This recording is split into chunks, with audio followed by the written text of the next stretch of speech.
BBC Tamil News. டிபிசியின் தலைப்புச் செய்திகள். வெற்றிடமாக உள்ள சபாநாயகர் பதவிக்கு 3 நாடாளுமன்ற உறுப்பினர்களின் பெயர்கள் பரிந்துரைக்கப்பட்டுள்ளன. இந்திய பிரதமர் நரேந்திர மோடிக்கு கஜேந்திரகுமார் தலைமையிலான தமிழ் தேசிய மக்கள் முன்னணி அவசர கடிதம் அனுப்பியுள்ளது. இலங்கை தமிழரசு கட்சியின் தலைமை பதவியில் மாவை சேனாதிராஜா நீடிப்பதை அங்கீகரிப்பதா இல்லையா? தமிழ் கட்சிகளின் ஒற்றுமைக்கான ஆணையை மக்கள் தந்துள்ள போதும் தனி மனிதனாக என்னால் ஒன்றும் செய்ய முடியாது என்று இலங்கை தமிழரசு கட்சியின் யாழ் மாவட்ட பாராளுமன்ற உறுப்பினரும் பாராளுமன்ற குழுக்களின் தலைவருமான சிவஞானம் ஸ்ரீதரன் தெரிவித்தார். அவை இன்றைய டிபிசியின் தலைப்புச் செய்திகள்.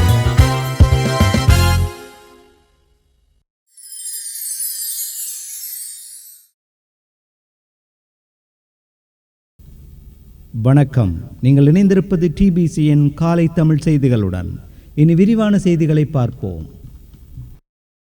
இலங்கை ஜனாதிபதி அனுரகுமார திசாநாயக்க இந்திய பிரதமரை சந்திக்க உள்ள நிலையில் தமிழ் தேசிய மக்கள் முன்னணி பிரதமர் நரேந்திர மோடிக்கு அவசர கடிதம் ஒன்றை அனுப்பியுள்ளது.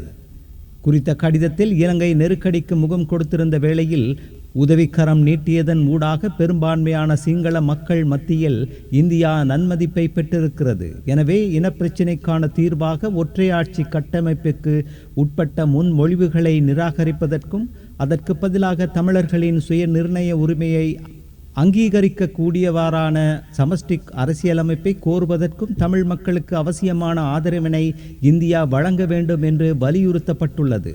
குறித்த கடிதத்தில் தமிழ் தேசிய மக்கள் முன்னணியின் தலைவர் கஜேந்திரகுமார் பொன்னம்பலம், பொதுச் செயலாளர் செல்வராஜா கஜேந்திரன் ஆகியோர் கையொப்பமிட்டுள்ளமை குறிப்பிடத்தக்கது. இலங்கை தமிழரசு கட்சியின் தலைமை பதவியில் மாவை சேனாதிராஜா நீடிப்பதை அங்கீகரிப்பதா இல்லையா என்பது தொடர்பில் எதிர்வரும் 28ஆம் தேதி சனிக்கிழமை வவுனியாவில் கூடவுள்ள அக்கட்சியின் மத்திய செயற்குழுவில் வாக்கெடுப்பு நடத்தப்பட உள்ளது. இலங்கை தமிழரசு கட்சியின் மத்திய குழு கூட்டம் வவுனியாவில் அமைந்துள்ள தனியார் விடுதியில் காலை 10:30 மணிக்கு ஆரம்பமாகி மாலை 4:30 மணி வரை நடைபெற்றது. இந்த கூட்டம் யாருடைய தலைமையில் நடைபெறுகின்றது என்பது குறிப்பிடாத அக்கட்சியின் பொதுச் செயலாளர் சத்தியலிங்கம் எம்பியால் அழைப்பு விடுக்கப்பட்டிருந்தது. இந்த நிலையில் கட்சியின் கூட்டம் ஆரம்பித்த போது மாவை சேனாதிராஜா சமூகம் அளித்திருக்கவில்லை. அத்தகைய நிலையில் கட்சியின் சிரேஷ்ட துணைத் தலைவர் CVK சிவஞானம் தலைமையில் கூட்டத்தினை ஆரம்பிப்பதற்கு முனைந்த வேளையில் முன்னாள் பாராளுமன்ற உறுப்பினர் வைத்தியர் சிவமோகன் தடுத்தார். மாவை சேனாதிராஜா வருகை தந்ததன் பின்னரேயே கூட்டத்தினை ஆரம்பிக்க முடியும் என்றார் அவர். எனினும் சாணக்கியன் அதனை கடுமையாக எதிர்த்தார். அவர் ஏலவே தலைமை பதவியிலிருந்து விலகுவதாக அறிவித்து விட்டார். இந்த அறிவிப்பு கிடைத்து 1 மாதத்துக்கு மேலாகிவிட்டது. ஆகவே அவருக்காக காத்திருக்க முடியாது என்றார் சாணக்கியன். அப்போது சிவமோகன் மாவைக்கு அழைப்பெடுத்ததன் பின்னர் கூட்டத்தினை கூட்டுங்கள் என்றார். எனினும் மத்திய குழு ஒன்றும் தொலைபேசி நிலையம் கிடையாது அல்லது உங்கள் வைத்தியசாலை கிடையாது என்று சாணக்கியன் தர்க்கம் செய்தார். தொடர்ந்தும் பீட்டர் இளஞ்செழியன் கூட்டத்தினை நடத்திவிடாது குழப்புபவர்களை வெளியேற்றிவிட்டு கூட்டத்தினை நடத்துங்கள் என்றார். இவ்வாறு தர்க்கம் நீடித்து கொண்டிருக்கையில் 45 நிமிடங்கள் தாமதமாக மாவை சமூகம் அளித்தார். அவர் கூட்டத்துக்கான தலைமை ஆசனத்தில் அமரச் சென்றபோது சாணக்கியன் அவரை தடுத்தார். நீங்கள் பதவி விலகிவிட்டீர்கள், இனி தலைமை ஆசனத்தில் அமர முடியாது என்றார். எனினும் சாணக்கியனின் கருத்தை பொருட்படுத்தாது மாவை தலைமை ஆசனத்தில் அமர்ந்தார். கூட்டம் ஆரம்பமானது. அப்போது மாவையின் பதவி விலகல் பற்றிய விடயத்தினை பொதுச் செயலாளர் வைத்தியர் சத்தியலிங்கம் உரையாடலுக்கு எடுத்தார். அந்த சமயத்தில் மாவையின் பதவி விலகல் கடிதத்தினை அடுத்து அந்த நிலைப்பாட்டை உறுதிப்படுத்துவது தொடர்பில் தான் பதில் அனுப்பியதாகவும் அந்த பதிலுக்கு எவ்விதமான விடைகளும் கிடைக்கவில்லை என்று பொதுச் செயலாளர் குறிப்பிட்டார். அப்போது மாவை தானது வாட்ஸ்அப் மூலமாக பதிலளித்ததாக குறிப்பிட்டதோடு கட்சியின் வழக்கு முடியும் வரையில் தலைமையில் நீடிக்க விரும்புவதாகவும் கூறினார். எனினும் வாட்ஸ்அப் கடிதத்தினை ஏற்றுக்கொள்ள முடியுமா, அதற்கு சட்ட அங்கீகாரம் இருக்கின்றதா என்ற கேள்விகள் எழுப்பப்பட்டு தர்க்கம் செய்யப்பட்டது. ஈற்றில் வாட்ஸ்அப் மூலமான கடிதத்தினை ஏற்றுக்கொள்வதென்ற முடிவு எடுக்கப்பட்டது. எனினும் மாவையின் பதில் கடிதம் தாமதமாகியதால் அதனை ஏற்றுக்கொள்ளக்கூடாது என்று சாணக்கியன், ரத்தினவேல், இளஞ்செழியன், சயந்தன் போன்றவர்கள் கருத்துக்களை வெளிப்படுத்தினார்கள். அதனால் மீண்டும் தர்க்கம் ஏற்பட்டது. இதனை அடுத்து புதிய தலைமையை முன்மொழிந்து வாக்கெடுப்பை நடத்துவோம் என்று கூறப்பட்டது. CVK சிவஞானத்தை தலைவராக முன்மொழிவதாக சாணக்கியன் கூறவும் இளஞ்செழியன் வழிமொழிந்தார். இந்த சமயத்தில் எழுந்த ஸ்ரீதரன் வழக்கு முடியும் வரையில் மாவை தான் தலைவராக இருக்க வேண்டும் என்று கூறினார். அத்துடன் தேர்தல் முடிவுகளில் ஏற்பட்ட வாக்கு வங்கி சரிவை சரிக்கட்டி அதனை பற்றி உரையாடுவதை விடுத்து தேவையில்லாத ஒரு விடயத்தினை நீடித்து செல்கின்றீர்கள் என்றும் சுட்டிக்காட்டினார். மேலும் தான் மாவையை தலைவர் பதவிக்கு முன்மொழிவதாக கூறினார். அதனால் யோகேஸ்வரன் வழிமொழிந்தார். சிவமோகன் அதனை ஆதரித்து கருத்துக்களை வெளியிட்டார். இவ்வாறு இரண்டு தரப்பில் முன்மொழிவுகள் செய்யப்பட்டதால் வாக்கெடுப்புக்கு செல்வதென்ற யோசனை முன்வைக்கப்பட்டது. எனினும் குறித்த மத்திய குழு கூட்டத்தின் நிகழ்ச்சி நிரலில் தலைமை பதவி தெரிவுக்கான நிகழ்ச்சி நிரல் உள்ளடக்கப்படாமையால் அச்சேற்பாட்டை முன்னெடுக்க முடியாது என்று பலரும் சுட்டிக்காட்டினார்கள். இதனையடுத்து நேற்றிலிருந்து 14 நாட்களின் பின்னர் மீண்டும் மத்திய குழுவை கூட்டி தலைமை தெரிவுக்கான வாக்கெடுப்பை செய்வதென்று தீர்மானிக்கப்பட்டுள்ளது.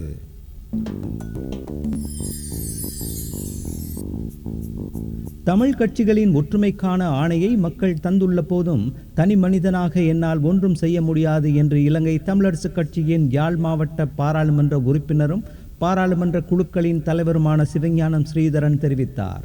தமிழ் கட்சிகளின் ஒற்றுமை விடயத்தில் கட்சியின் மத்திய குழு அரசியல் குழுக்களின் தீர்மானங்கள் அவசியமாகின்றன என்றும் அவர் குறிப்பிட்டுள்ளார். வவுனியாவில் நடைபெற்ற இலங்கை தமிழரசு கட்சியின் மத்திய குழு கூட்டம் இடம்பெற்றதன் பின்னர் ஊடகவியலாளருக்கு கருத்து தெரிவிக்கும் போது அவர் இவ்வாறு தெரிவித்தார். கஜேந்திரகுமார் பொன்னம்பலம் மற்றும் செல்வம் அடைக்கலநாதன் ஆகியோர் இணைந்து பயணிக்கிறார்களா என்பது எனக்கு தெரியாது என்று குறிப்பிட்ட அவர், ஆனால் எங்களை பொறுத்தவரைக்கும் எங்களுடைய மத்திய குழு மற்றும் அரசியல் குழுவிலே கலந்துரையாடி தீர்மானம் எடுக்கப்பட்டதன் பின்பாக சேர்ந்து செயற்படுதல் இணைந்து பயணிப்பது தொடர்பான விடயங்களை பற்றி பேசலாம் என்றும் கூறினார். நாங்கள் யாரையும் வெளியில் விடவில்லை. இப்போது ஒற்றுமையாக பலமாக செயல்படுவதற்கான கோரிக்கைகளை முன்வைக்கின்றோம். தேர்தலுக்கு முன்னரும் பகிரங்கமாக கோரிக்கையை முன்வைத்தவர்கள் எங்களுடைய கட்சியினர்தான். பாராளுமன்ற தேர்தல் இடம்பெறுகின்ற போது எல்லா மேடைகளிலும் அதனை தெளிவாக கூறியிருக்கின்றேன் என்றும் அவர் தெரிவித்தார்.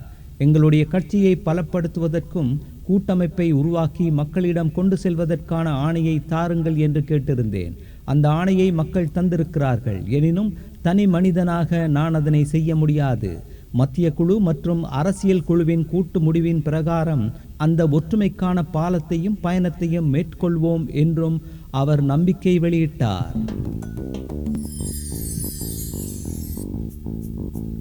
இலங்கை தமிழரசு கட்சியின் பாராளுமன்ற குழுக்களின் ஊடக பேச்சாளர் நானே என்று அக்கட்சியின் மட்டக்களப்பு மாவட்ட பாராளுமன்ற உறுப்பினர் ஞா ஸ்ரீநேசன் தெரிவித்துள்ளார். வவுனியாவில் இடம்பெற்ற தமிழரசு கட்சியின் மத்திய குழு கூட்டத்தின் பின் ஊடகங்களுக்கு கருத்து தெரிவித்த போதே அவர் இவ்வாறு தெரிவித்தார். கடந்த தேர்தலில் கட்சியிலிருந்து விலகி செயற்பட்டவர்களை கட்சியிலிருந்து நீக்குவதாக ஏகமனதாக தீர்மானிக்கவில்லை என்று கூறிய அவர், இக்கூட்டத்தின் நிகழ்ச்சி நிரலில் பல விடயங்கள் இருந்தன. ஆனாலும் ஒரு விடயம் ஆராயப்பட்டது. தமிழரசு கட்சி தலைவரின் பதவி விலகல் கடிதம் தொடர்பாக வாத பிரதிவாதங்கள் இடம்பெற்றன என்றும் அவர் தெரிவித்தார். தேர்தலில் ஏற்பட்ட பின்னடைவு குறித்தும் ஆராயப்பட்டதோடு குறிப்பாக வடக்கு மாகாணத்தில் ஏற்பட்ட பின்னடைவு பற்றி பேசப்பட்டது என்றும், தமிழரசு கட்சி தலைவர் விடயம் முக்கியம் பெற்று இருந்தமையால் வேறு விடயங்கள் குறித்து பேச முடியாது போனது எனவும் அவர் கூறினார். தேர்தல் கட்சியிலிருந்து விலகி தேர்தலில் போட்டியிட்டவர்களுக்கு என்ன நடவடிக்கை எடுப்பது என்று பேசப்பட்டது. சிலரது கருத்து அவர்களை கட்சி அங்கத்தவர் பட்டியலிலிருந்து நீக்கிவிட வேண்டும் என்று இருந்தாலும் அந்த கருத்து ஏகமனதான கருத்தாக இருக்கவில்லை என்றும் அவர் தெரிவித்தார்.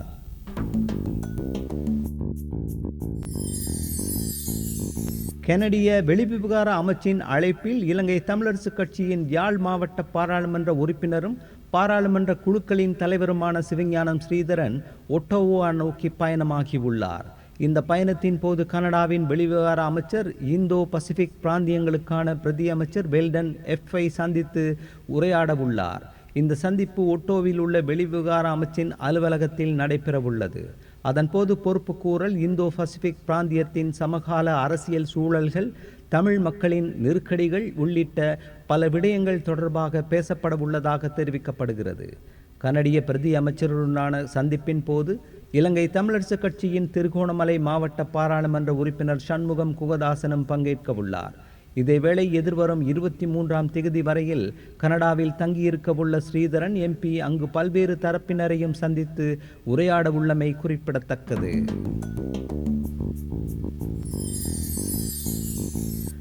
வெற்றிடமாக உள்ள சபாநாயகர் பதவிக்கு 3 நாடாளுமன்ற உறுப்பினர்களின் பெயர்கள் முன்மொழியப்பட்டுள்ளதாக அரசு தரப்பு செய்திகள் தெரிவிக்கின்றன. பிரதி சபாநாயகர் ரிஸ்வி சாலி, பாராளுமன்ற உறுப்பினர்களான நிஹால் கலப்பட்டி, லக்ஷ்மண் நிபுண ஆராய்ச்சி ஆகியோரின் பெயர்கள் முன்மொழியப்பட்டுள்ளது. எவ்வாறாயினும் இது தொடர்பான இறுதி தீர்மானம் இன்னும் எடுக்கப்படவில்லை எனவும் அடுத்த சில தினங்களில் இறுதி முடிவு எடுக்கப்படும் எனவும் தெரிய வருகிறது. எதிர்வரும் 17ஆம் தேதி பாராளுமன்றம் மீண்டும் கூட உள்ள நிலையில் முதலாவது நிகழ்வாக புதிய சபாநாயகர் தேர்ந்தெடுக்கப்பட உள்ளார் என்பதும் குறிப்பிடத்தக்கது. அந்த செய்தியோடு நிறைவுக்கு வருவது டிபிசியின் இன்றைய காலை தமிழ் செய்திகள். மீண்டும் மாலை செய்திகளோடு சந்திப்போம். வணக்கம்.